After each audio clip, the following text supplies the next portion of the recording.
Jadi ayat ni dia nak bicara tentang kekuasaan Allah Subhanahu wa taala. Ya. Kuasa Allah Subhanahu wa taala sebagaimana ayat sebelum ni lah. Ayat 95, ayat 96, ayat 97, ayat 98. Tu tentang kuasa Allah Subhanahu wa taala. Maksudnya supaya kita berfikir. Ya, kita semua berfikir tentang kekuasaan Allah Subhanahu wa taala. Assalamualaikum warahmatullahi wabarakatuh. Alhamdulillahirabbil alamin. Allahumma salli ala sayyidina Muhammad wa ala alihi wa sahbihi ajma'in. Subhanaka la ilma lana illa ma 'allamtana innaka antal alimul hakim.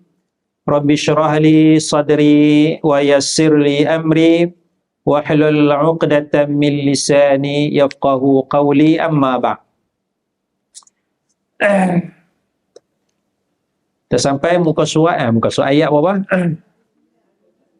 109. 99.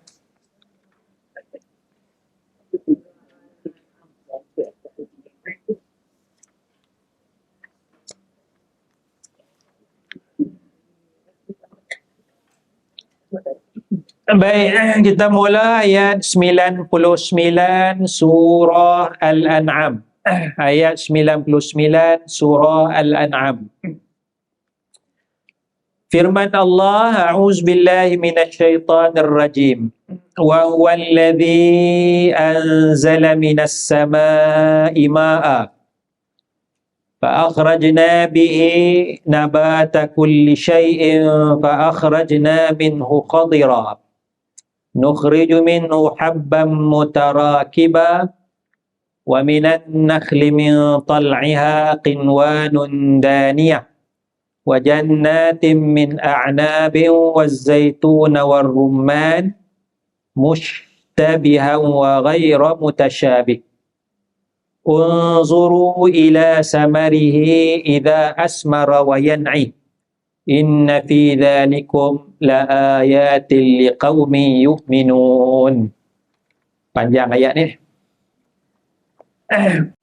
Jadi ayat ni dia nak bicara tentang kekuasaan Allah Subhanahu wa taala. Ya. Kuasa Allah Subhanahu wa taala sebagaimana ayat sebelum ni lah. Ayat 95, ayat 96, ayat 97, ayat 98. Itu tentang kuasa Allah Subhanahu wa taala. Maksudnya supaya kita berfikir. Ya, kita semua berfikir tentang kekuasaan Allah Subhanahu wa taala. Baik, jadi ayat 99 sebut wa huwallazi anzala minas samaa'i maa'a. Dan dialah yakni Allah. Dia iaitu Allah yang menurunkan minas sama dari langit ma'a akan air. Allah turunkan air dari langit, as-sama langit. Ya. Baik, sekarang persoalan dia, hujan tu dia turun dari langit ke dia turun dari awan? Awan. Tapi dalam Quran kata langit. Lawan Allah ni. Ya. Wa huwallazi anzala minas sama'. Allah Taala yang turunkan daripada langit akan air. Jadi hujan turun daripada awan. Ya, hujan turun daripada awan. Kita mengaji dalam sains, ya. Tetapi dalam Quran juga sebut tentang awan tu. Dalam Quran juga sebut tentang awan. Ya. Sebut proses panas, naik dan sebagainya, jadi awan, awal tu tebal dan sebagainya, maka Allah Ta'ala menurunkan hujan. Ya. Jadi hujan turun daripada awan tu bukan semata-mata ilmu sains, tetapi memang ada penjelasan di dalam Al-Quran. Habis itu dalam ayat ni dia tak kata awan, dia kata langit, as-sama. Awan dalam bahasa Arab as-sahab. Sahab, sin ha alif ba, sahab, awan. Ni dalam ni ayat ni kita langit. Sinilah kita faham bahawa langit ni bermaksud juga adalah tempat yang tinggi. Sama tu tempat yang tinggi. As-sama, sama yasmu. Ya, sama yasmu. Jadi kalau nama Sami tu makna orang yang tinggi. Sami tu S-A-M-I, Sami. Sin alif mim ya, Sami. Sami tu orang yang tinggi lah. Tinggi akhlak, tinggi adab dan sebagainya. Sami, kalau nak buat cucu nanti boleh lah. Muhammad Sami.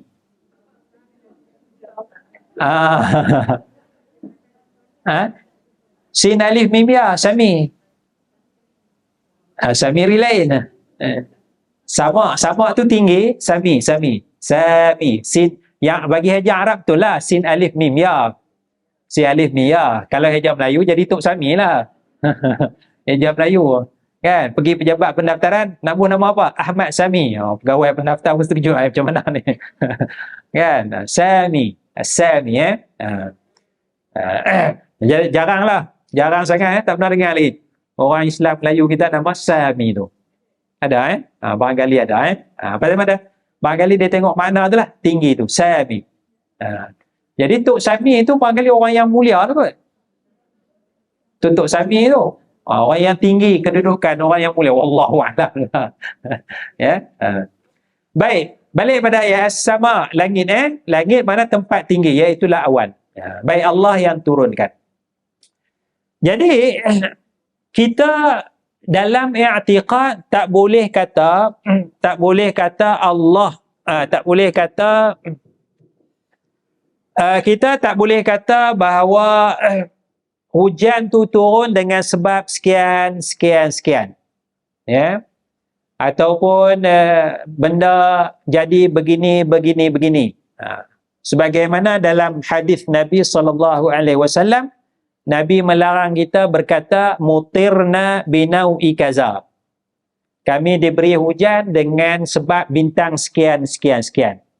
Itu dilarang oleh Nabi SAW. Kerana apa?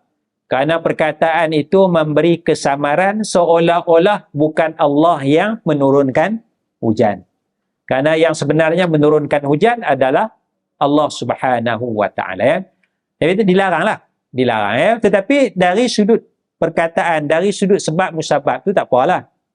Kerana kita bercakap dari dua sudut. Satunya sudut hakikat, satu lagi sudut sebab musabab. Ya, sudut hakikat dan juga sebab musabab. Jadi i'tiqad dia berdasarkan hakikat. Ya. I'tiqad kita berdasarkan hakikat. Hakikat sebenar yang menurunkan hujan ialah Allah. Tetapi kita kena imbang juga dengan hukum sebab musabab. Ya, kita kena imbang dengan sebab musabab. Ya, sebab musabab dia adanya panas, adanya awan dan sebagainya, adanya pembenihan awan dan sebagainya, itu sebab musabab. Itu sebab musabab. Jadi kehidupan dunia kita imbang dengan hakikat. I'tiqad bila tanya adalah Allah. Tapi kita kena usaha, kerana usaha tu masuk dalam sebab musabab. Begitu juga yang sembuhkan penyakit, Allah atau ubat? Allah. Tapi sebab musabab? Ubat. Ia tak ditinggal tu. Kan? Cuma bila kita sembang ni, ni pening kepala ni, makan Panadol ni lega lah. Itu sembang kita. Tanya, siapa yang bagi lega? Panadol ke Allah? Allah lah. Tapi nak sembang cakap tu berdasarkan hukum sebab musabab. Ya? Yang bagi kenyang siapa? Allah. Sebab musabab dia? Makan. Sebab musabab dia makan. Itu kehidupan kita. Jadi kehidupan kita, kita kena imbang. Saya sakit sikit. Salah main badminton.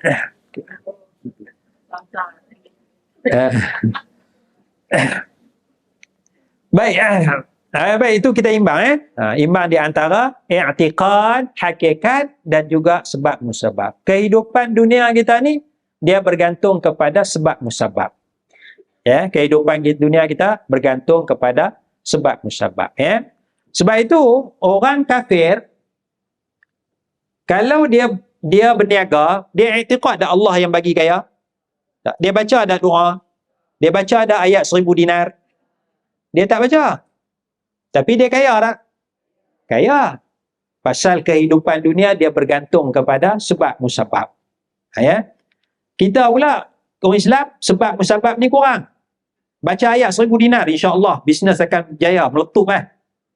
Ayat 1000 dinar, baca aja tapi tak usah. Kedai pukul 11 pagi tak buka lagi. Kan? Cuti banyak kan? Tak apa, kita baca ayat 1000 dinar. Tak. Kita kena bergantung kepada sebab musabab.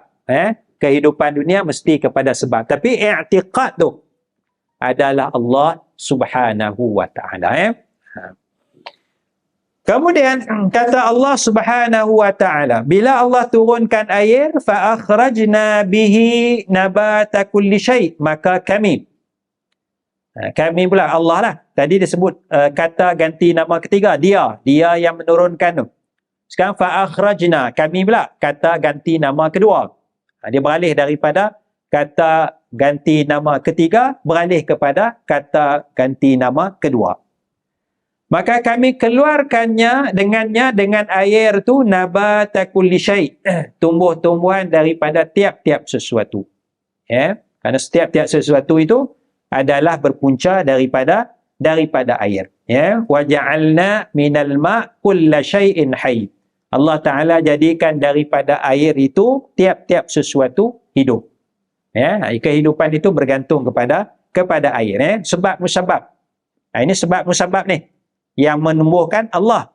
Tapi sebab musabab dia ada air, ada matahari dan sebagainya. Masa budak-budak dulu kan makan buah yang ada biji itu, telan. Kan? Orang kata kalau apa? Tumbuh lah. Takut Allah, takut tumbuh kan, pasal biji benih tu yang tanam tu. Macam kan. Masa tu kita tak mengaji sains kan. Memanglah termakan dah biji buah ni, tumbuh macam mana ni Allah. Memang Allah yang menumbuh kan, tapi sebab dia matahari masuk tak? Tak masuk, tak ada matahari dalam ni, tak kena cahaya matahari, macam mana nak tumbuh? Kan? Ada sebab musabab dia. Baik, kemudian kata Allah fa akhrajna minhu qadira. Kemudian Allah keluarkan pula daripada tumbuh-tumbuhan tu hijauan. Hijau-hijau, kehijauan tu Nukhriju minhu habban mutarakiba. Allah keluarkan daripada pokok-pokok tu yang hijau tu biji-biji yang bersusun. Habban mutarakiba, biji-biji yang bersusun. Macam kita tengok pokok padi itulah. Pokok padi itu dia susun, kan? Kita tengok jagung susun, kan? Kecil je jagung, pokok padi susun kan? Bergugusan. Habban mutarakiba, disusun. Itu kuasa Allah Subhanahu wa ta'ala. Allah tunjukkan sikit. Kemudian wa minan nakhli min tal'iha qinwanun daniyah, daripada pokok tamar. Dia panggil apa tu? Tangkai tu, kurma. Mayang dia tu. Mayang dia tu Dah nampak dia pokok mayang dia panjang tu. Ada buah-buah tu qinwanun daniyah, yang dekat-dekat mayang-mayang yang dekat-dekat Ini semua nak tunjukkan sebahagian daripada kuasa Allah Subhanahu wa ta'ala. Kemudian wajannatin, dan kebun-kebun, min a'nab, daripada anggur-anggur. Daripada anggur-anggur. Baik, buah yang disebut ni biasanya dalam Al-Quranul Karim, buah yang biasa disebut dalam Al-Quranul Karim ialah buah i'nabun. Ini buah anggur. Kemudian an-nakhli, buah tamar, buah kurma. Biasa disebut dalam Al-Quran. Inab, ataupun plural dia a'nab, dan juga an-nakhli, yakni buah tamar. Apa hikmah disebut dua jenis buah ini? Hikmah disebut dua jenis buah ini kerana Al-Quran diwahyukan kepada tanah Arab Hijaz, Dan dua jenis buah ini adalah buah yang sangat mulia di kalangan orang Hijaz. Hijaz tu semenanjung tanah Arab lah, Saudi tu. Saudi tu Hijaz tu. Seluruh Saudi tu kira Hijaz lah. Itu tanah Hijaz. Ya, Mekah, Madinah tu Hijaz. Jadi orang Hijaz ni, dia memandang tinggi, memandang mulia kepada pokok tamar, buah tamar, dan dia memandang tinggi, memandang mulia kepada pokok anggur. Ya. Dan daripada dua ni juga kadang-kadang boleh jadi baik, kadang-kadang boleh jadi jahat. Sebab anggur ni kadang makan halal, tetapi bila dibuat arak, haram. Buah kurma pun sama, tamar. Ya, kalau biasa halal, tapi kalau proses dia akan jadi arak, maka hukumnya adalah haram. Haram tu ketika dia jadi arak. Ya. Baik, baru ni ada satu pandangan. Ada satu pandangan. Pandangan ni menyatakan bahawa haram, kita nak kait dengan ayat ni, haram kita belajar silat. Ada tu lebih kurang lah. Saya tak mau sebut secara detail, kita nampak pula. Saya umumkan. Ada pandangan menyatakan haram belajar silat. Ada pandangan menyatakan haram belajar taekwondo dan sebagainya. Ya? Apa sebab? Sebab dia, orang ni kata sebab dia di sana tu, kalau kata taekwondo tu, di mana tu? Di Korea kan? Di Korea tu dia ada pemujaan. Orang yang belajar taekwondo di Korea dia ada pemujaan. Okey? Sebab tu, penceramah ni, ustaz ni kata haram belajar taekwondo. Haram. Baik. Bagaimana kita nak aplikasikan ayat ni? Nak kata haram ke tak haram? Dia kata haram. Haram sebab di sana. Di sana tu, ada pemujaan. Di sana tu ada pemujaan. Kat Malaysia. Jadi, anggur, bila dia jadi arak, haram. Haram tu bukan sebab dia anggur. Bukan sebab dia anggur, sebab dia arak. Dia dah proses. Kalau dia jadi buah biasa, halal. Jadi, adakah kita nak haramkan anggur kerana yang ni? Tidak. Adakah kita nak haramkan taekwondo kerana di Korea tu ada puja? Yang puja tu Korea ni. Yang masa tu lah. Yang kita belajar sini-sini. Tak ada apa pun. Itu kalau kita baca Quran, Jadi itu pandangan yang sempit. Pandangan yang sempit. Kata haram belajar taekwondo kerana di sana tu ada pemujaan. Kalau macam tu tak boleh belajar silat lah. Silat pun ada juga yang orang yang belajar silat, lepas tu dia puja panggil jin. Oh, tak boleh belajar silat. Ini satu yang sempit. Pandangan yang menyempitkan. Yang halal jelas, yang haram tu jelas. Bila dia buat benda haram, baru jadi haram. Selagi mana tak buat benda haram, tak haram lah. Perasap. Tengoklah perasap tu nak bagi apa? Wangi ke apa ke? Menyat. Dalam masjid sekarang ni berasap lah. Untuk pasang apa? Bukhor tu pun berasap je tu. Kan, ada tujuan tu. Kalau dia pasang tu nak panggil jin, tak boleh lah. Kalau tujuan dia nak bagi wangi dan sebagainya tu, mungkin harus. Itulah. Tu pelik kan tu bila dalam masjid tu pasang asap dan sebagainya tu. Ini tradisi baru. Tradisi lama tak ada. Tradisi lama di negara kita ni, kita tak pasang bukhor-bukhor tu dan sebagainya. Tradisi baru. Tradisi baru. Wallahu a'lam lah, nak kata makanan jin tu, jin suka datang pula kita pasang nak bagi wangi, tapi jin datang. Allah. Ini tradisi baru. Tradisi baru. Saya tak berani kata lah. Kena tanya mufti, nak kena kaji dulu. Boleh tak boleh tu? Nak kena kaji dulu.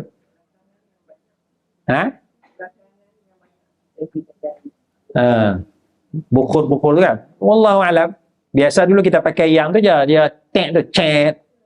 Lepas 1 jam chat. Tu pewangi tu kan? Pewangi tu. Ha? Dia semua kan. Sekarang ni jenis asap tu. Wallahu a'lam lah. Ya. Ya. Ha. Ha.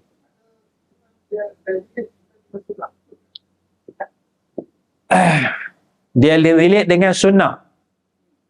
Nak kena tengok hadis ada, kalau ada hadis sunnah. Kalau ada hadis. Pernah jumpa tak hadis tu? Apa dia? Kalau ada hadis sunnah lah. Kalau tak ada mungkin tak jadi sunnah lah. Anda kena tengok dulu. Sebab hadis banyak. Hadis banyak Jadi nak kaji satu, mungkin ada. Kalau ada, settle lah, tak ada masalah lah. Kalau tak ada, saya gantung dulu, ada ke tak ada? Kalau ada, tak ada masalah. Kalau tak ada tu, mungkin ada masalah. Jadi, jari tengoklah hadis al-bukhur. Ba, kha, waw, ra, bukhur. Kan, bukhur. Tapi saya ingat saya macam ada, pernah baca juga hadis-hadis tu. Kita tak pernah bagi perhatian sangat, je tak berapa teringat tentang hadis tersebut. InsyaAllah. Aduh. Baik, itu masalah buah nakhli, buah kurma, tamar dengan buah anggur. Kemudian buah zaitun. Kemudian buah rumman buah delima. Kesemuanya buah tu mushtabihan, serupa, wa ghaira mutasyabih, tidak serupa.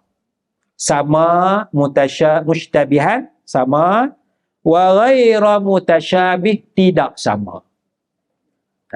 Ada sama bentuk, ada tak sama bentuk. Ada sama rasa, ada tak sama rasa. Ya. Kita kata buah durian. Kita tengok luaran, kita tahu tak? Ini durian kampung, ini di 24. Boleh beza tak? Boleh Boleh. Maknanya dari sudut bentuk, mushtabihan ke ghairu mutasyabih? Dari sudut bentuk. Mushtabihan tu sama. Makna dari sudut duri ada lah. Dari satu durian. Tapi kita tengok sekilas pandang, ini durian kampung. Ini kita tengok saiz pun lain. Musangking, lain. Ada nak tafsirkan. Mushtabihan sama, ghairu mutasyabih, tak sama. Dari sudut rasa, kita boleh rasa tak? Rasa yang ni, boleh beza tak? Boleh. Boleh. Itu ghairu mutasyabih. Nampak serupa je bentuk. Tapi mushtabihan dari sudut bentuk. Kuning. Tapi ghairu mutasyabih, tidak serupa dari sudut rasa. Ya. Itu perbezaan, ya. Perbezaan dan juga persamaan, ya. Semua ni kuasa Allah Subhanahu wa taala. Kemudian kata Allah, unzuru ila samarihi. Tengoklah kepada buah-buahnya, idza asmara, apabila dia berbuah, wa yan'ih, dan apabila dia masak. Tengok keadaan buah tu. Jadi bila tengok semua tu, inna fi zalikum laayatil liqaumin yu'minun. Sesungguhnya pada demikian ada tanda-tanda kebesaran bagi orang yang beriman. Jadi sebab itu orang yang berfikir tentang Allah Subhanahu wa taala, bila dia tengok sesuatu, dia akan nampak Allah.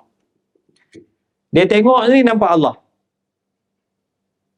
Apa maksud dia nampak Allah? Dia nampak kebesaran Allah Subhanahu wa taala. Dia bukan nampak Allah betul. Tapi bahasa simbolik dia tengok Allah, bermaksud dia tengok kebesaran Allah Subhanahu wa taala. Ya. Tengok kebesaran Allah Subhanahu wa taala. Di sinilah dalam ilmu tasawufnya dipanggil istilah wahdatus syuhud. Wahdatus syuhud ataupun wahdatus syuhud. Keesaan, tunggal dalam penyaksian, pemerhatian. Penyaksian ataupun pemerhatian. Dia memerhatikan satu saja, iaitulah Allah, yakni kebesaran Allah Subhanahu wa taala. Wahdatus syuhud. Wahdatus syuhud nama dia. Istilah dia tu Wahdatus syuhud. Ini level yang tinggi sikitlah naik. Ya, dalam ibadat sampai satu peringkat dia tak nampak lah. Dia nampak kebesaran Allah, dia nampak kekuasaan Allah, dia nampak seolah nampak keagungan Allah Subhanahu wa taala. Istilahnya ialah wahdatus syuhud. Wahdah makna apa? Esa, satu, tunggal, syuhud, penyaksian. Penyaksian ya. Jadi bila tengok air turun dari langit, dia nampak kebesaran Allah. Dia tak tengok air tu je. Kita tengok air tu je. Kita tengok air tu, kita tak nampak Allah. Kita tak nampak kebesaran Allah. Ya. Bila tengok buah begini, biji dia bersusun, bergugusan, tengok buah tu masak, berubah daripada hijau jadi kuning dan sebagainya, dia nampak kebesaran Allah Subhanahu wa taala. Wahdatus syuhud. Inilah yang disebut oleh Rasulullah sallallahu alaihi wasallam, ditafsirkan oleh sebahagian ulama, al-ihsan an ta'budallaha ka'annaka tarahu. Al-ihsan itu ialah kamu beribadat kepada Allah seolah-olah kamu melihat Allah. Seolah-olah, bukan tengok semua, seolah-olah. Dia tak tengok Allah, tapi nampak kebesaran Allah. Kebesaran Allah tu seolah-olah melihat Allah. Keagungan Allah tu seolah-olah melihat Allah. Sebab tu dalam nasyid Arab, orang Melayu ni tu, Arab kan Melayu ni Inni ra'aitullah. Disebut inni ra'aitullah. Sesungguhnya aku melihat Allah. Dalam radio ada selalu ulang. Inni ra'aitullah. Sesungguhnya aku melihat Allah. Ada tak? Boleh cari tu. Inni ra'aitullah. Sesungguhnya aku melihat Allah. Tapi dia kata fi akwanihi, pada kejadiannya. Aku lihat Allah pada kejadian, aku melihat kebesaran Allah, keagungan Allah pada kejadian-kejadian yang Allah ciptakan. Itu maksud lagu tu. Inni ra'aitullah fi akwanihi. Ya, aku melihat kebesaran Allah, keagungan Allah pada ciptaan Allah Subhanahu wa taala. Ya, itu maksud lagu tu. Tadi lagu tu ada kaitan ni lah, wahdatus syuhud tu. Ya, melihat keagungan Allah Subhanahu wa taala.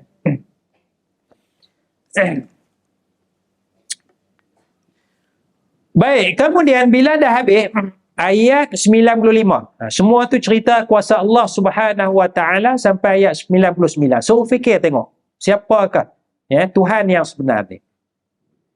Sebab kalau Tuhan yang lain tu, sembahan-sembahan yang lain tu, dia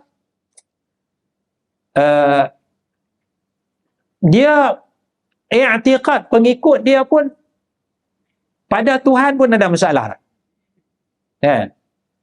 Maknanya Tuhan dia dilahirkan 5,000 tahun dulu. Tuhan dilahirkan 5,000 tahun dulu, contoh. Ataupun Tuhan dilahirkan 10,000 tahun. Inilah tempat kelahiran Tuhan. Jadi konsep Tuhan tu pun, Tuhan baru dilahirkan. Ini tanah suci, tempat kelahiran Tuhan. Jadi kalau Tuhan itu baru dilahirkan, macam mana Tuhan tu nak menurunkan hujan, nak jadikan matahari, bulan dan sebagainya? Tuhan dulu tak ada, sekarang baru ada. Bila? 10,000 tahun dulu Tuhan dilahirkan. Ada banyak agama tu. Ada banyak agama tu dia cerita kelahiran Tuhan. Kelahiran Tuhan, the birth of God, kelahiran Tuhan. Bilakah Tuhan dilahirkan? Ya. Tak mau sebut nama agama lah, kontroversinya. Tapi agama ni, bila kita baca sejarah ni, kelahiran Tuhan. Kenapa Tuhan baru dilahirkan? Maknanya dulu Tuhan tak ada lah. Jadi bila Tuhan tak ada, siapa yang menjadikan Tuhan? Ya. Tak ada Tuhan. Tuhan ada, baru ada. Tuhan, sebelum itu Tuhan ada. Barulah Tuhan fikir macam mana nak buat ni, buat matahari. Jadi keliru dari agama. Prinsip ketuhanan pun ada masalah lah. Ada masalah lah. Jadi kalau Tuhan tu yang dicipta, Tuhan tu diciptakan, macam mana Tuhan nak menciptakan? Dia sendiri diciptakan. Tu fikir tu. Fikir tengok. Bila dia diciptakan, dia makhluk. Dia bukan Khalik. Dia bukan pencipta. Jadi kenapa kita nak sembah dia? Dia pun diciptakan. Itu persoalan tu. Yang perlu difikirkan, perlu difikirkan oleh orang-orang yang tidak menerima Allah sebagai Tuhan. Karena dalam Allah ni tak ada. Allah dulu tak ada ke? Lepas tu baru ada? Tak ada. Allah qidam, sedia ada. Agama ni, Tuhan kami mati. Ada ya, Tuhan kami mati. Allah baqa, kekal. Huwal awwal wal akhir. Awal tu bukan makna baru ada, tidak. Awal tu makna qidam lah, tafsir qidam, tidak ada permulaan, Akhir tu bukan makna akhir yang mati dah. Tuhan tak mati. Bahasa dia huwal awwalu wal akhir. Ditafsirkan oleh para ulama, itulah qidam, itulah baqa. Tapi Tuhan lain baru ada, kemudian mati. Ada buku ada buku The Death of God. Death of God, kematian Tuhan. Ada buku. Orang kaji falsafah ketuhanan, The Death of God. Pada buku History of God, sejarah ketuhanan. Sejarah, History of God. Ada cerita sejarah, macam mana sejarah Tuhan. Jadi ada 3 buku, Birth of God, kelahiran Tuhan, History of God, sejarah Tuhan, dan Death of God, kematian Tuhan. Kena baca buku tu. Dia cerita tu. 3 jenis buku tu. Jadi Tuhan pun sama macam kita agak. Tuhan pun sama macam kita agak. Adakah macam tu kita nak katakan? Jadi Allah tak. Allah tak. Jadi ayat 100, walaupun Allah tu yang menciptakan kamu, Allah yang menjadikan kamu, Allah yang memberikan segala-galanya kepada kamu, tapi Allah menempelak mereka ini, wa ja'alu lillahi syuraka al-jinna wa khalaqahum. Dan mereka menjadikan bagi Allah rakan kongsi, iaitu jin.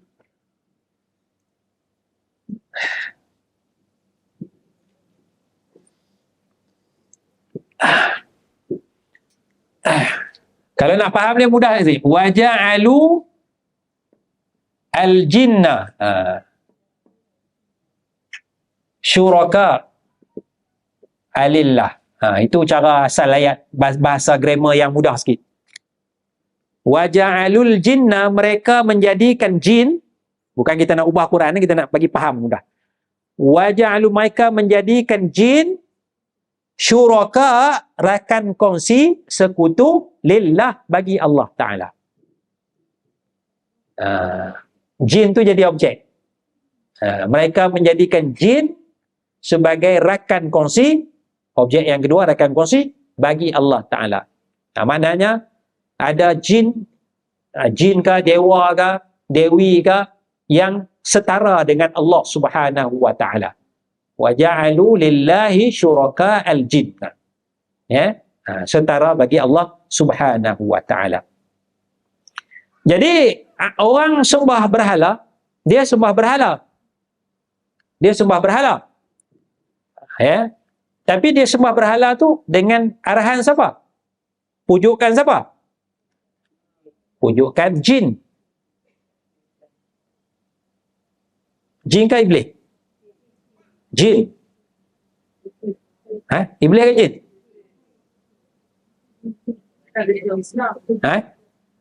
Ni dalam ayat ni ke jin?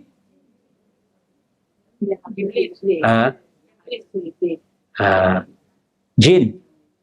Kerana kana minal jinni, adalah iblis tu daripada kalangan jin.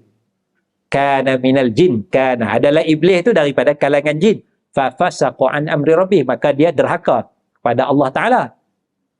Jadi syaitan tu jin. Syaitan tu jin, iblis tu jin, keturunan jin, bangsa jin. Dengan nas Al-Quran, kana minal jinni, adalah iblis tu daripada kalangan jin. Ya itu dia guna jin sini. Wa ja'alu lillahi syuraka al-jinna. Mereka jadikan jin tu sebagai rakan kongsi bagi Allah Ta'ala. Jadi mereka sembah berhala, itu adalah pujuk rayu daripada syaitan. Pujuk rayu daripada iblis. Dan iblis dan syaitan tu adalah jin. Keturunan jin. Jin ni makna apa? Jin ni makna yang tak nampak. Daripada perkataan Arab, janna. Janna alaihi lail. Gelap malam, tak nampak. Jan. Jan tu tak nampak. Jadi jin tu makhluk yang kita tak nampak. Jan, jin. Janna tu tak nampak. Janna tu tak nampak. Jin, makhluk yang kita tak nampak. Itu asal bahasa dia. Baik, jadikan jin tu sebagai rakan kongsi. Jadi bila ada apa-apa, sakit, minta kepada jin. Minta kepada patung. Tak minta kepada Allah. Tak minta kepada Allah.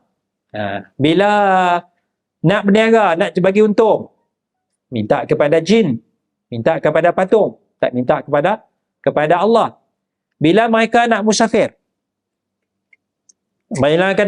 mereka ada tiga benda. Tiga kayu. Satu kayu kata boleh musafir. Yang kedua kata tak boleh musafir. Yang ketiga kosong ataupun cabut lagi sekali. Dia akan buat tiga tu. Boleh musafir. Baru boleh musafir. Dia bergantung pada ni. Dia bergantung pada tilik nasib ni. Ya. Seolah-olah kayu tu yang tahu benda gaib. Boleh musafir kah? Tak boleh musafir. Elok musafir kah? Tak elok musafir. Sedangkan perkara itu dilarang oleh Allah Subhanahu wa Ta'ala. Ini berada dalam Arab dia panggil azlam. Azlam ya, tilik nasib ni azlam. Ya. Baik. Sedangkan kata Allah, mereka jadikan rakan kongsi itu, jin tu, iblis syaitan tu, wa khalaqahum. Sedangkan Allah Ta'ala yang menciptakan jin tu. Allah Ta'ala yang ciptakan jin. Jadi kenapa kita nak syirikkan? Kenapa kita nak angkat makhluk ni kepada darjat ketuhanan ya? Baik, itu satu perkara yang besar. Allah Ta'ala murka ya, syirik kepada Allah Subhanahu wa Ta'ala.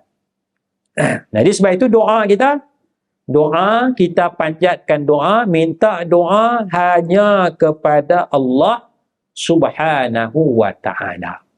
Ya Allah, mintalah apa-apa. Ya Allah, ya Allah, ya Allah.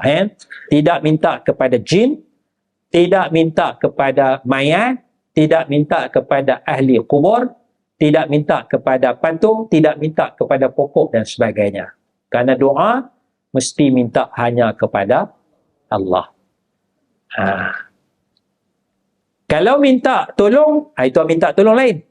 Minta tolong sesama kita lain. Itu bukan doa. Itu minta tolong. Itu minta tolong. Jadi bila doa, Allah suruh doa kepada Allah. Bila minta tolong, Allah suruh kita minta tolong sesama kita. Wa ta'awanu 'alal birri, tolong menolong atas perkara baik.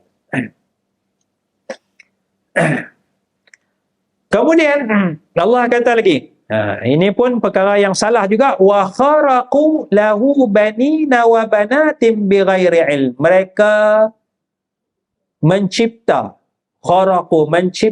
baginya, bagi Allah, banin, anak lelaki, wa banat, anak perempuan.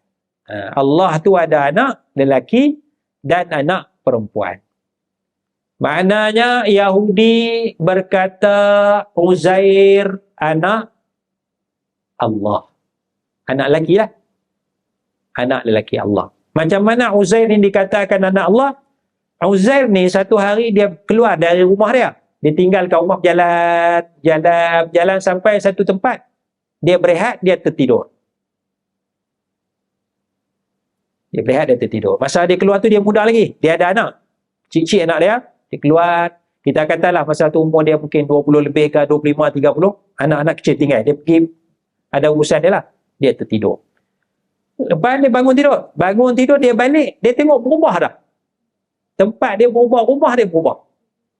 Dia cari anak-anak dia tak jumpa dah. Nak besar dah. Nah, dia cari isteri dia pun berubah dah. Dulu tinggal muda lagi. Balik-balik tengok. Kan? Jadi dia pun tanya.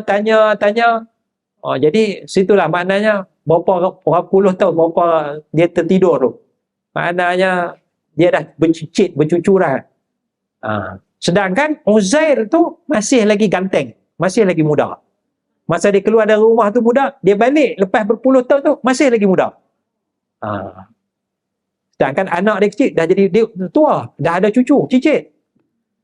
Kerana keajaiban inilah Uzair diangkat menjadi anak Tuhan.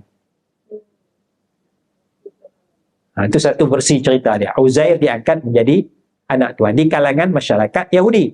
Wa qalatil yahudu Uzair ibn Allah. Yahudi berkata Uzair adalah anak Allah. Itu satu versi cerita tentang Uzair. Baik, anak lelaki. Uzair anak lelaki Allah. Dalam masyarakat Nasrani, Isa adalah anak Allah. Kerana dia dilahirkan tanpa bapa, tanpa ayah. Maka dia pun anak lelaki Allah. Ini dua versi lah. Satu Uzair, satu lagi Nabi Isa alaihi wassalatu wassalam. Wa banat, dan anak perempuan. Allah ada anak perempuan. Iaitulah orang kafir musyrik menyatakan bahawa, kafir-kafir di Mekah tu menyatakan bahawa para malaikat adalah anak perempuan Allah. Para malaikat adalah anak perempuan Allah subhanahu wa ta'ala. Jadi komplitlah anak Allah tu. Jadi ada anak lelaki, ada anak perempuan. Baik, kemudian kata Allah bi ghairi ilmin, mereka kata Allah ada anak lelaki, ada anak perempuan tu tanpa ilmu. Kata je. Jadi kalau kita nak kata sesuatu, mestilah berdasarkan ilmu. Lebih-lebih lagi kalau kita nak kata tentang Allah subhanahu wa ta'ala. Lebih-lebih lagi nak kata berkaitan Allah subhanahu wa ta'ala. Nah, hari ini kadang-kadang bincang tentang Allah tu berlebih-lebihan. Bincang tentang Allah berlebih-lebihan. Contoh, dalam peristiwa Isra' Mi'raj. Dalam peristiwa Isra' Mi'raj. Maqasid utama dia nak cerita tentang kebesaran Allah. Subhanalladzi asra bi'abdihi lailan minal masjidil haram ilal masjidil aqsa linuriyahu min ayatina. Untuk Allah tunjukkan kuasa dia. Sebahagian tanda. Jadi peristiwa Isra' Mi'raj nak jelaskan kebesaran Allah subhanahu wa ta'ala. Satu. Yang kedua, dalam peristiwa Isra' Mi'raj ni ada perintah solat. Perkara besar, solat tu.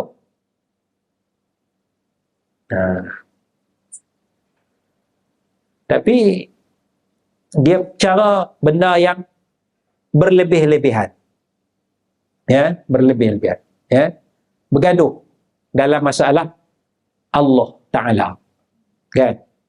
Bergaduh tentang Allah Subhanahu wa ta'ala kerana daripada peristiwa Isra' Mi'raj. Peristiwa Isra' Mi'raj.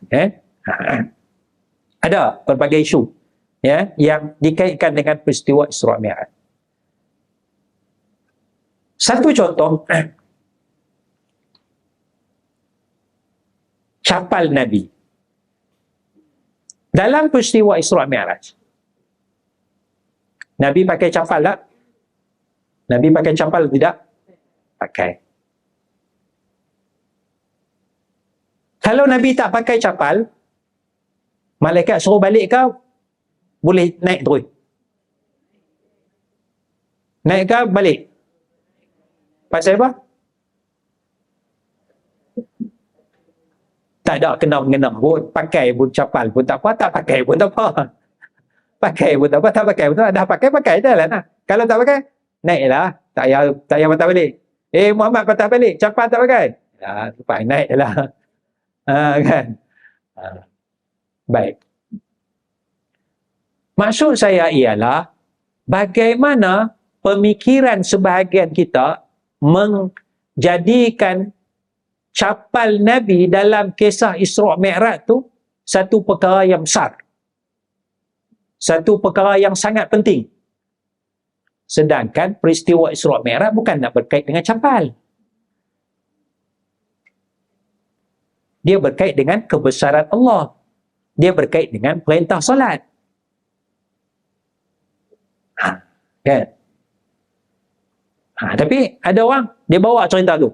Nabi pakai capal Nabi kat atas, kita kat bawah. Jadi, layaklah kepala kita ni letak lambang capal Nabi tu.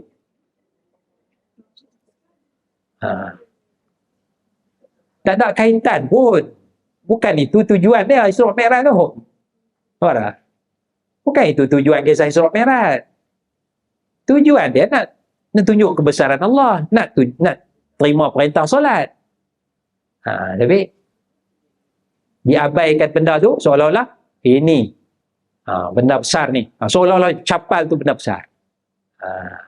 You know? Sedangkan benda tu bukan benda besar. Pakai, tak pakai sudah. Tak ada masalah apa pun. Agak-agak kita lah, desain capal Nabi sama tak dengan desain capal Abu Lahab? Pasal apa sama?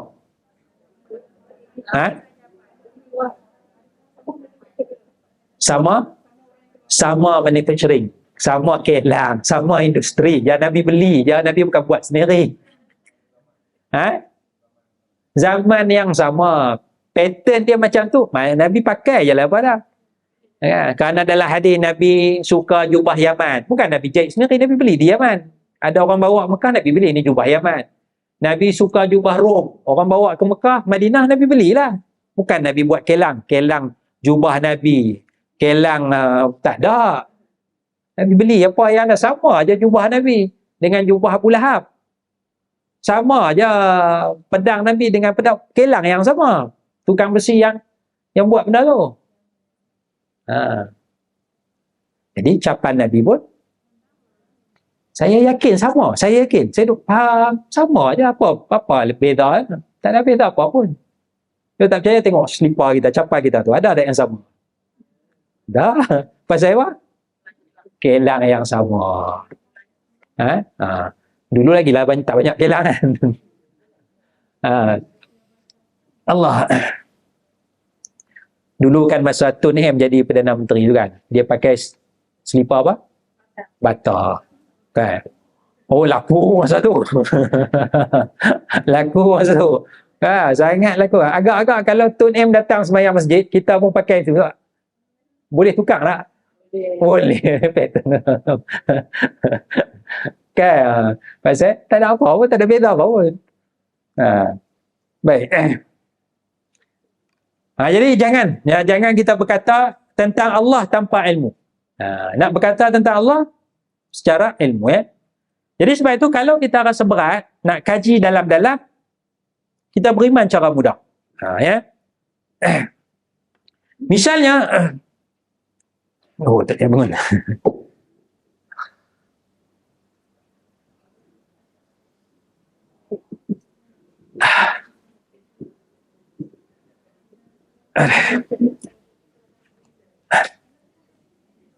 Misalnya Ar-Rahman 'alal 'arsy istawa.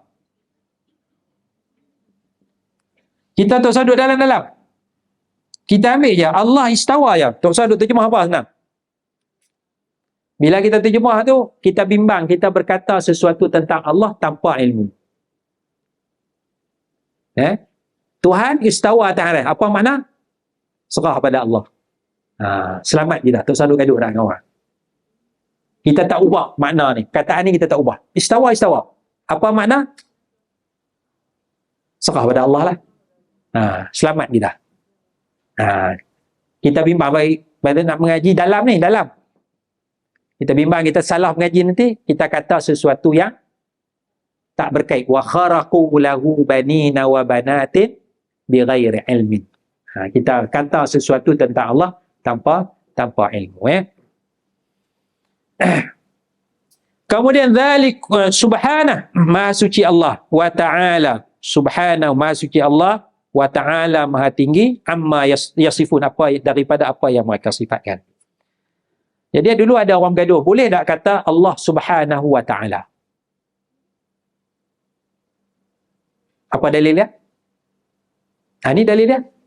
Allah subhanahu wa ta'ala. Apa? Subhanahu wa ta'ala. Jadi kita kata Allah subhanahu wa ta'ala tu ada dalam Quran. Subhanahu wa ta'ala. Ada dalam Al-Quran. Kemudian kata Allah, zalikumullah, itulah Allah, Rabbukum, Tuhan kamu, la ilaha illahu, tiada Tuhan melainkan Dia. Tiada Tuhan melainkan Dia. La ilaha illahu. Sebahagian ulama dia bahaskan la ilaha illahu. Dibahaskan oleh sebahagian besar, segelintir kecil ulama, nama Allah yang paling agung ialah Hu. Nama Allah yang paling agung ialah sebahagian ulama dia bahas pasal la ilaha illahu, tiada Tuhan yang sebenar melainkan Dia, Hu. Hu ni mana Dia. Jadi oleh kerana itulah ada sebahagiannya menganjurkan zikir Hu.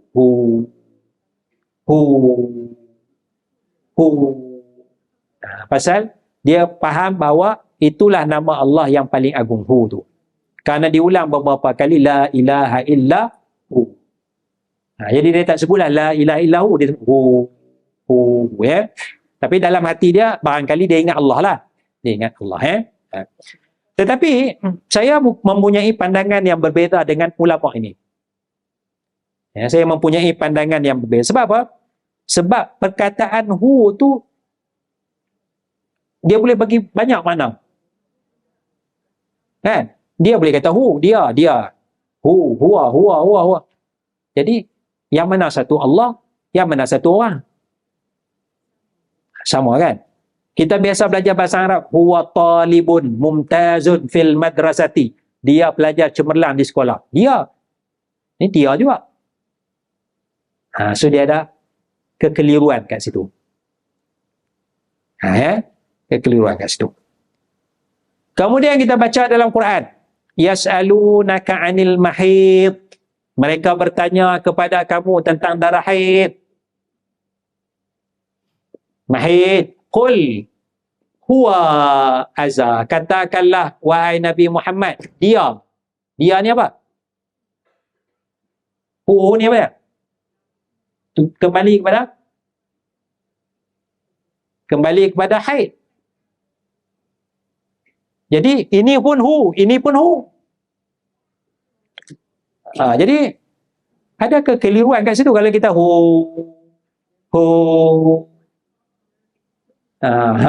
Barangkali kawan tu dia kata Hu, dia ingat darah haid. Kalau kita tak tahu, dalam hati dia tak tahu, dalam otak dia tak tahu. Jadi saya tak berapa setuju kita diulang Hu saja. Walaupun ada segelintir kecil ulama menyatakan Hu tu adalah nama Allah yang paling agung, tapi kekeliruan itu berlaku. Kalau tak percaya, cuba tu imam kita pergi semayang, pas semayang zuhur lagi, zikir Hu je. Agak-agak makmum mungkin lah. Repot jabat agama ni. Apa dia Hu ni? Tak pernah dibuat. Tak pernah dibuat. Tapi kalau dia seorang-seorang tak apalah, ikut suka dia lah. Kita tak kacau dia seorang. Dia la ilaha illahu, la ilaha illahu. Lepas tu lama-lama Hu dia tak bunyi dah. La ilaha. Dia bunyi tapi dia pelan. Hu je. Itu hal dia lah. Itu peribadi masing-masing. Tapi bila kita nak jaga masyarakat, nak bawa dalam masyarakat, kita kena bawa benda yang jelas.